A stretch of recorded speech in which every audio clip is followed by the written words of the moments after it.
Hey guys, so I really want you guys to send in to me your requests for videos, whether that be triangulation or love bombing or whatever it is you want to know more about in regards to narcissistic abuse, as well as any of the cluster B personalities or any domestic violence issues. I decided to make my video tonight on red flags that you're with a narcissist. I got this from Psychopathfree.com, and I'm actually listening to Psychopath-Free, the book, right now on Audible, and it is really phenomenal. I highly recommend it to anybody that has gone through narcissistic abuse or domestic violence. It's really important after you get out of a relationship like this to know some of the red flags, because we become hypervigilant and we start, questioning everything. So to know some of the red flags is really helpful. And I'm just kind of going to go through these 30 red flags and how it related to my situation when I was in a narcissistic abusive relationship and how it affected me with my codependency. So the first one is you feel on edge around this person, but you still want them to like you. You find yourself, you find yourself writing off most of their questionable behavior as accidental or insensitive. Because you're in constant competition with others for their attention and praise. They don't seem to care when you leave their side. They can just as easily move on to their next source of energy. So in my experience, I didn't really realize that he didn't need me by his side right away, because we were in the love bombing stage. And love bombing, I've mentioned before, is when they're idealizing you and mirroring you and, telling you all these positive things about you constantly. And that makes you chemically dependent in your brain, because it releases all these hormones that you actually become chemically dependent on, like a drug addict. And I can go more into love bombing. Request that, and I'll make a video on that. But the questionable behavior and accidents, us saying it's accidental or insensitive. In the beginning of our relationship, my ex went back to his hometown and did not contact me for 3 days. And by the time we talked, it was this crazy story about how he had left his phone at work. But then I found out that he had talked to other people on the phone. And then it was, the neighbor brought the phone over to talk to him. All stuff that was confirmed to be not true. And so part of the love bombing phase is they'll compare you, and that's in here too, but they'll compare you to exes so that they'll tell you things that sound like a compliment, like you're not jealous, or you never, you're not crazy, and you don't question me all the time like my ex did. And that's on purpose, to make sure that you never do that to them when they do things that are crazy or insensitive, or just straight, ignoring you because they're out, with their other supplies. And you've been conditioned and trained not to ever question this. So I would believe him, or it would sound fishy, but I'd be like, well, I remember he told me that his ex did this or did that, so I definitely don't want to do that.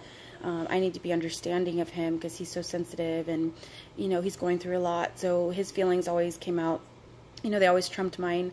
So number 2 is they withhold attention and undermine your self-esteem. After first hooking you with praise and flattery, they suddenly become reclusive and uninterested. They make you feel desperate and needy, ensuring that you are always the one to initiate contact or physical intimacy. While we were still together, there would be a lot of times that I would try to initiate sex, and I didn't realize that he was on drugs or, coming down, and he would snap at me. A lot of times he would be asleep, or, and he would say that he didn't remember it, or he was just tired, and I felt really rejected. And, it's because he was sleeping with other people or he was on drugs. But I thought that I was the problem, and I felt really insecure and unloved, and that continued up until the time when I had him removed from the house. And then at that point he couldn't get enough sex, and always wanted it. But there was definitely times where he withheld affection from me, and that's after the love bombing stage. So it really hurts, and you don't really understand why it went from like sex everywhere all the time to you having to initiate and being rejected. So that's number 2. Number 3 is plastered your Facebook page with compliments, flattery, songs, and poems. They text you dozens, if not hundreds of times per day. You come to rely on this over-communication as a source of confidence. So this is in the beginning, the idealized stage. the love bombing, and they'll talk to you constantly and make you feel like you're the most important person in the world. They'll tell you things like you're the only one that can help them, or they've never felt this way. And that's true, they've never felt this way, because they don't really feel genuine emotions. They are mirroring you. So you will feel like they're your soulmate, and they care about you so much, and they're putting in all this time and energy to you. Next one, number 4, quickly declares that you're their soulmate, and for some reason you don't find it creepy. They tell you how much they have in common with you on the first few dates. You do most of the talking, and they can't believe how perfect you are for them. So the first time we talked, it was literally an 8-hour interview where he asked me about all my hopes and dreams, and I thought this was someone that was just really curious about me, was interested in me, but really he was trying to find out how to use it to manipulate me later.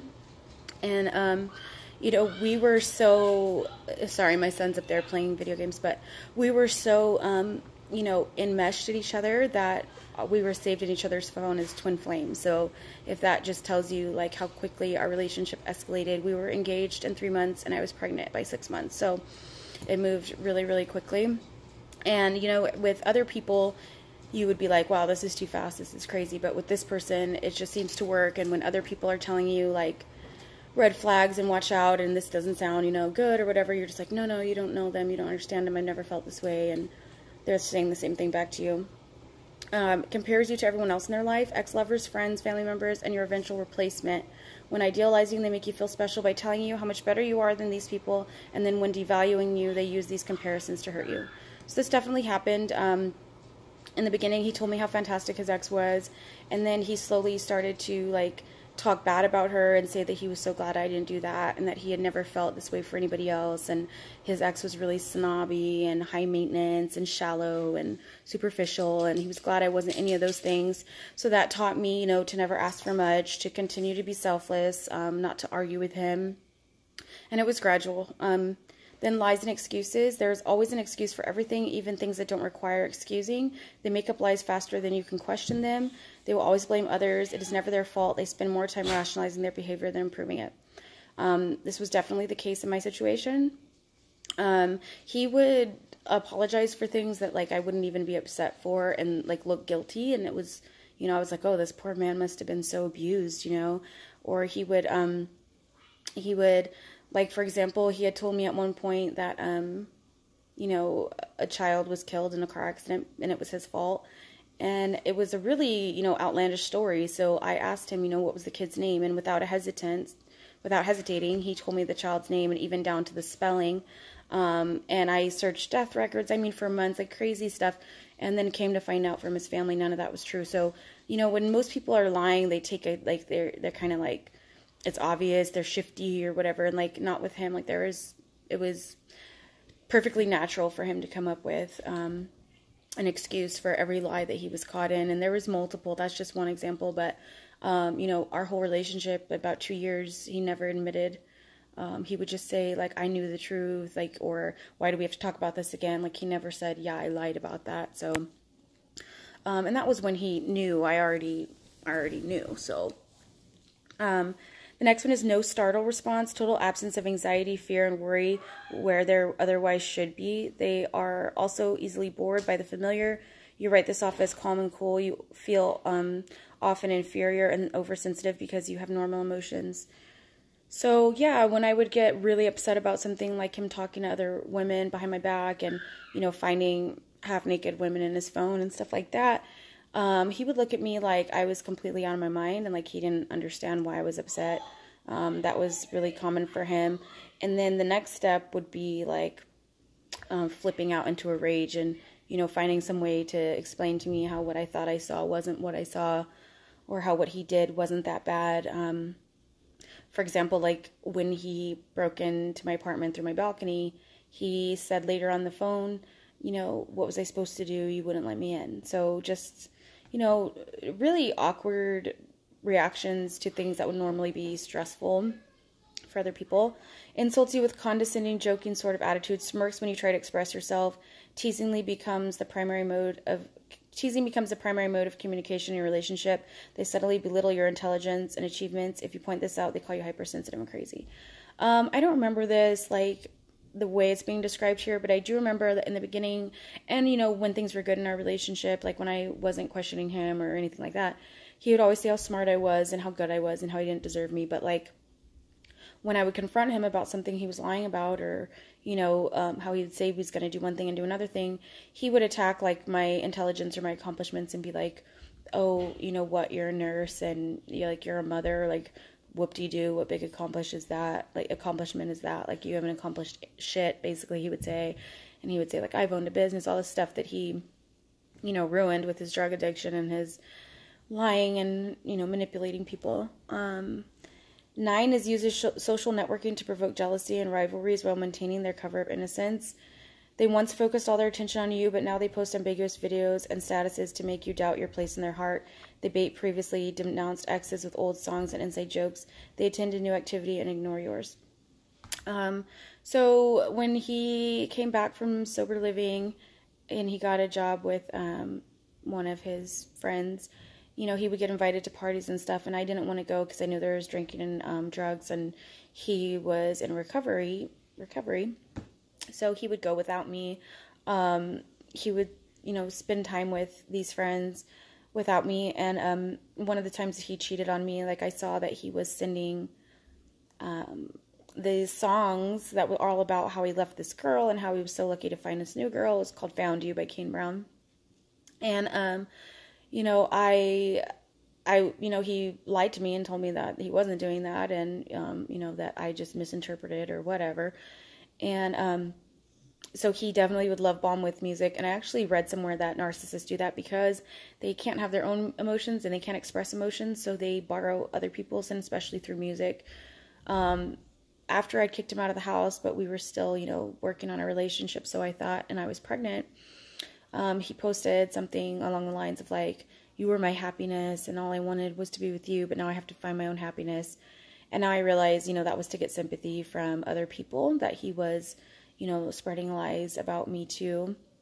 And he would post pictures of me and our daughter, but then, you know, make it to where only friends could see, so that the girls that he was having affairs on me with wouldn't see that he was still with me. So he was telling everyone that he was single. So it says, surrounds themselves with former lovers and potential mates, brags that their exes still want to sleep with them or be with them, but assures you there's nothing to worry about. These people make you feel jealous and give off the perception that your partner is in high demand.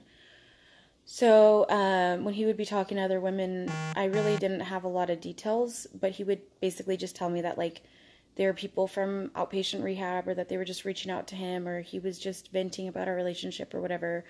And, you know, he would lead me to believe that they were strictly platonic relationships, which they turned out to obviously not be, because all his friends told me about his affairs later on, because I didn't really have any contact with them while we were together. And he told them all that we weren't together. So, hyperbolizes, that's a weird word, emotions while displaying none of them. So they make passionate statements like, I've never felt so happy in my life, in a completely robotic voice. It sounds like an alien trying to explain how they imagine human emotions might feel. This is so true. I remember in a counseling session one time, he was asked why he loved me, and he just said, I don't know. And it really hurt my feelings. And I said, what do you mean you don't know? And he said, well, she takes care of me. It was virtually impossible for him to, on the spot, think of emotions that he felt for me, because everything was a tool, you know, everything was survival mechanism for him. So he couldn't feel like real emotions. They were just, you know, how is he going to get his next energy supply, his next fix, his next ego boost? Because he's so, like, deeply unhappy with who he was, that he didn't know how to feel anything genuinely. He could just mirror emotions. And I think that's why he cheated so much, because he just would reflect back to people exactly what they were. So when he was around me, he wanted to be a good Christian family man and, you know, be sober. And then he immediately would be by someone else and want to be doing cocaine and popping pills. And, you know, I don't even know if I could be a father. You know, he was a totally different person. And that is a characteristic of a psychopath or a narcissist. They have identity crisis and they don't know who they are. It says, you are the only one who sees their true colors. Others will think they're the nicest person in the world, even though they are used for money, resources, and attention. They won't care because he or she strategically distracts them with shallow praise. Psychopaths are able to maintain superficial friendships for longer than their own relationships. So he never gets really close to any of his friends. They all know just a little bit about him. And when I was in the devaluing phase, after I kicked him out of the house and he was getting supply from other places, he would tell everyone, like at the outpatient rehab that, knew us mutually and his new friends, that I was crazy and I was doing this and I was doing that. And, they believed him because when they first met him, he was praising me so much about how I was so fantastic and his soulmate and love of his life. So when it switched, they believed, it must be true that I was this crazy person and that I was jealous and I was, controlling and all that. And they don't really catch on to it because the narcissist or the cluster B personality is so good at keeping people separated. They don't want people to connect the dots together. So the next one's 14, accuses you of emotions that they're intentionally provoking. They will call you jealous and after blatantly flirting with their ex over social networking for the world to see, or they will call you needy after intentionally ignoring you for 3 days straight.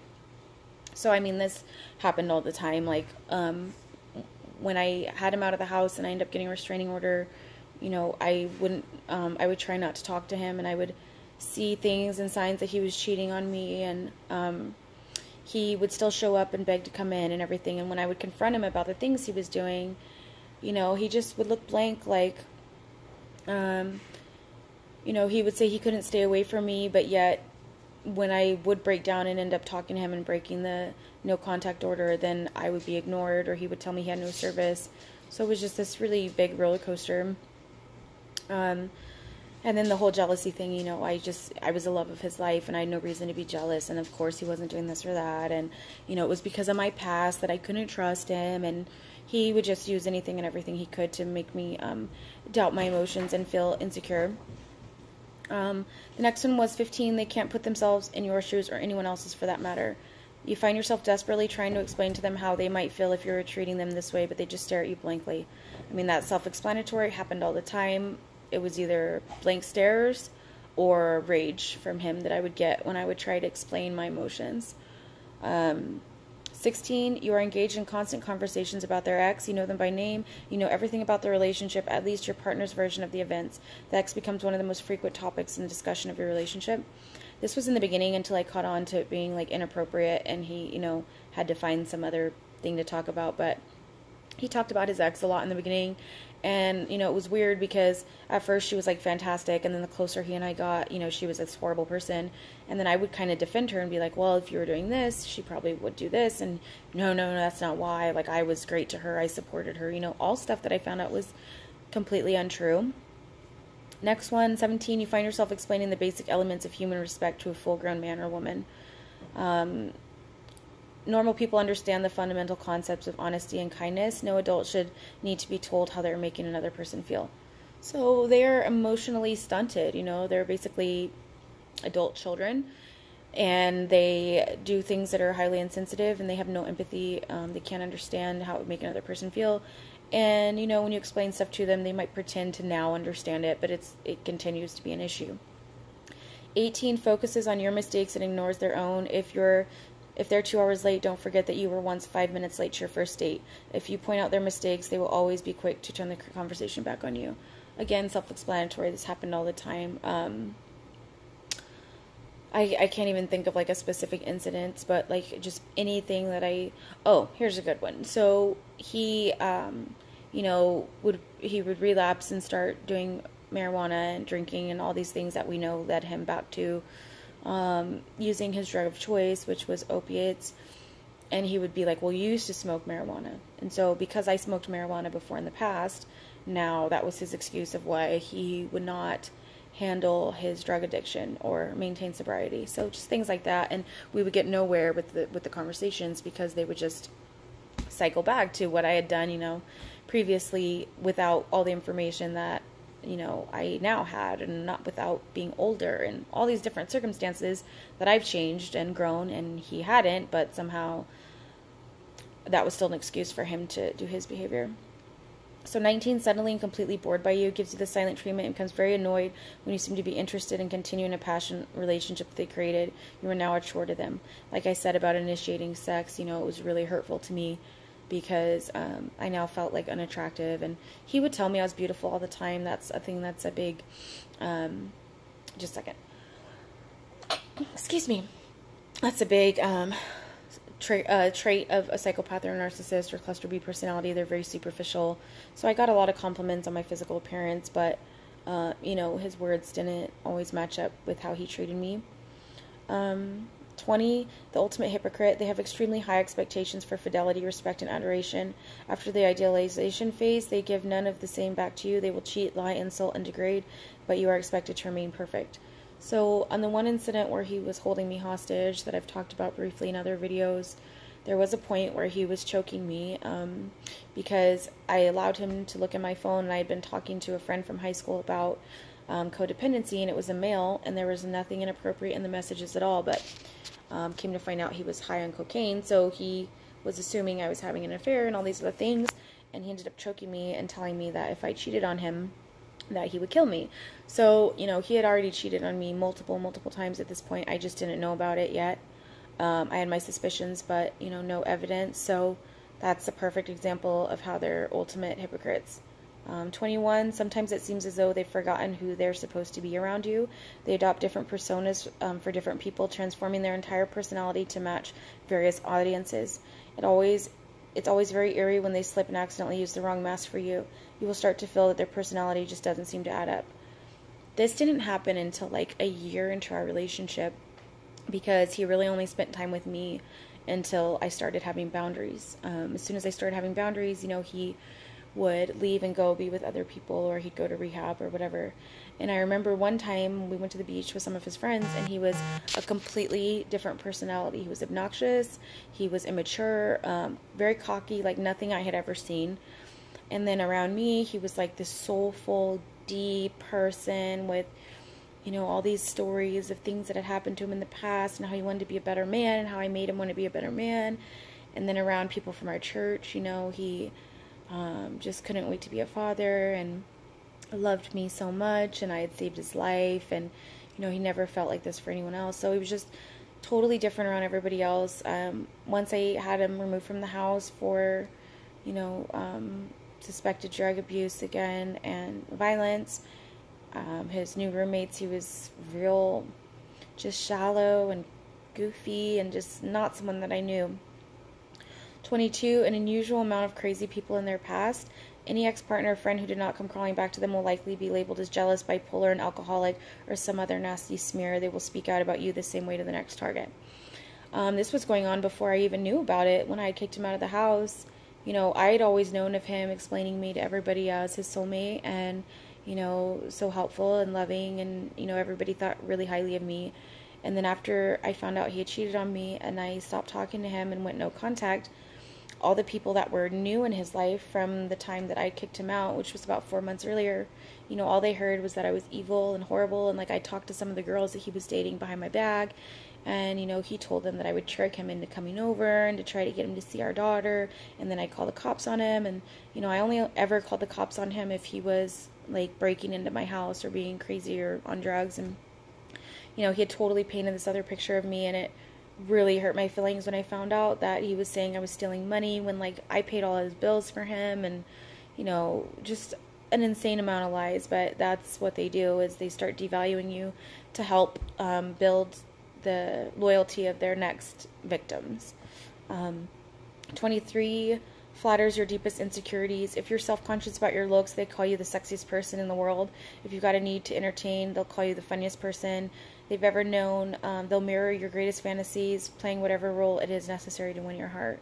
So like I said, the first 8 hours that we met, I told him everything about me, and literally, like, he asked me, are you like an independent woman who wants to work, or would you rather be like a stay-at-home mom?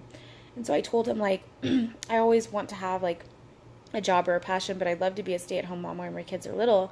He immediately was like, oh, my ex, she wanted to work, but I wanted to take care of her, and we fight about it all the time because she just, wanted to be out of the house, and I wanted to have kids, and blah, blah, blah, just like everything I said, he had the exact perfect reaction to of how he would be my perfect partner or mate.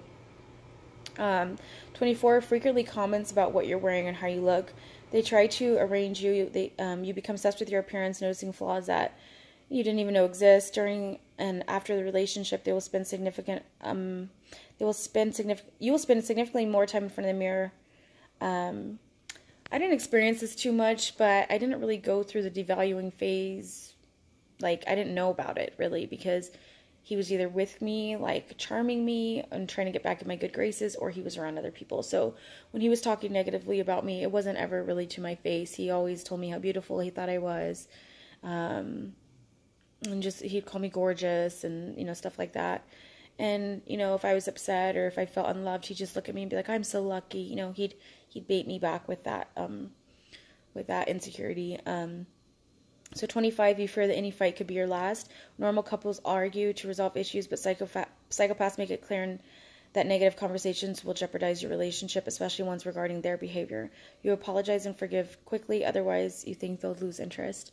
I mean, I'm sure it had something to do with him, but I'm automatically like a person that doesn't, you know, want to have problems and stick with them. You know, that's part of being codependent. So I try to resolve issues quickly. And, you know, so I would always try to hear him out, understand him, and explain my side and hope, you know, that we would resolve issues. Maybe there was something he was doing to facilitate that. I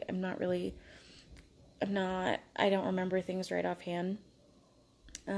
26, obsessed with humiliating, successful, kind, and cheerful people, delighted by the idea of breaking up friendships and marriages. If you work hard to maintain interpersonal peace in your life, they will make it their mission to uproot it all. So he has a friend that we mutually know that had been sober for a couple years, and every time he'd see a picture of him on Facebook or Instagram, he'd be like, he looks fucked up. I don't think that he's sober. You know, everyone's saying that he's not sober. He did this or did that. And it was like to deflect from his own behavior and his own relapses. 27 was gaslighting, blatantly denies their own manipulative behavior and ignores evidence when confronted with it. They become angry if you attempt to disprove their delusions with facts. So this was like one of the most regular occurrences in our relationship. I mean, he told so many lies, and he would also like comment on things that we had talked about that we didn't talk about. It was one of the other girls, I guess, that he was talking to. And when I would say, no, that wasn't me, he'd be like, oh, you're crazy. You just don't remember. You never remember anything I say. You never listen to me. And, you know, it's because it wasn't me. So that happened a lot, especially towards the end when he was doing a lot of drugs. 28, they expect you to read their mind. They stop communicating with you for several days. It's your fault for not knowing about the plans they never told you about. There'll always be self-victimization going along with this. So, you know, that just explains itself. 29, selfishness and a crippling thirst for attention. So they drain the energy from you and consume your entire life. Their demand for adoration is insatiable. You thought you were the only one who could make them happy, but now you feel that anyone with a beating pulse could fit the role. However, the truth is, no one can fill the void in a psychopath or narcissist soul.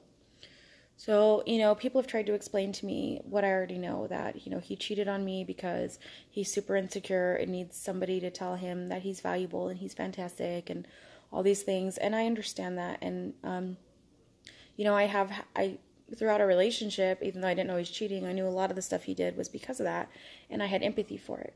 But as a codependent, you know, we already are at a loss because we have empathy for everybody, and we excuse everybody, and we have no boundaries for ourselves. So I had to take that out of the equation and say, yeah, maybe, you know, he is insecure, maybe whatever. And, you know, he did only cheat, you know, the times that I'm really for sure about, or that's not even true because he cheated on the beginning, but I didn't know about it. But like later into our relationship, it would be when I would kick him out of the house for doing drugs, you know, or he'd go back home because he relapsed or whatever. And I know he was cheating because, you know, he felt rejected by me. But that is in no way, shape, or form our fault as the partner. You know, you should be able to address when someone's being abusive or damaging by doing drugs. Address that with them without having the fear that they're going to cheat on you or tell lies about you or belittle you to other people. So I do understand, you know, the nature of narcissism and psychopaths and the cluster B personalities. I also want to put it in there. Well, I'll put that at the end. Okay, so 30 is your feelings. After running with a psychopath, you'll feel insane, exhausted, drained, shocked, suicidal, and empty. You will tear apart your entire life, spending money, ending friendships, and searching for some sort of reason behind it all. I've been 6 months narcissist-free, and for the most part, you know, I'm happy about that. I'm doing a lot better. But, you know, just trying to rebalance your life is extremely difficult after narcissistic abuse, after being with somebody with a cluster B personality. They actually altered your brain with chemicals with the initial love bombing and then the devaluing phases of your relationship. So having a support group and psychological therapy is extremely important, because it's a really hard thing to go through. So I felt the biggest one that stood out for me was feeling drained and exhausted. Like, I couldn't understand why I was so tired all the time around him, and it was just the constant state of anxiety, the constant state of trying to figure out the truth and reality. It was horrific, and it was exhausting. So I forgot what it was that I said I was going to tell you guys in the end. But I hope that these red flags helped you recognize if you're with a psychopath or a cluster B personality. The best thing that I can say is, like, you know, what I said is to get a strong support system, and you're going to feel it's going to be something that no one in your life is going to be able to understand unless they've been through it, or unless they're another vulture. So be very careful coming out of an abusive relationship that you don't end up right back in another one, because a lot of times the people that are willing to spend hours listening to your pain are people that are going to want to take advantage of your vulnerability. So that's all I have for you guys tonight, unless I get some comments and requests for another video. But I know it's been a little while, and I love you guys so much, and I'm really grateful to be in your lives and helping you guys out. And I love reading your comments, and just, you know, keep reaching out to me. I'm available to you guys, and we're going to continue to thrive with our codependency, okay? Love you guys, and like, share, and subscribe. Have a great night. Bye.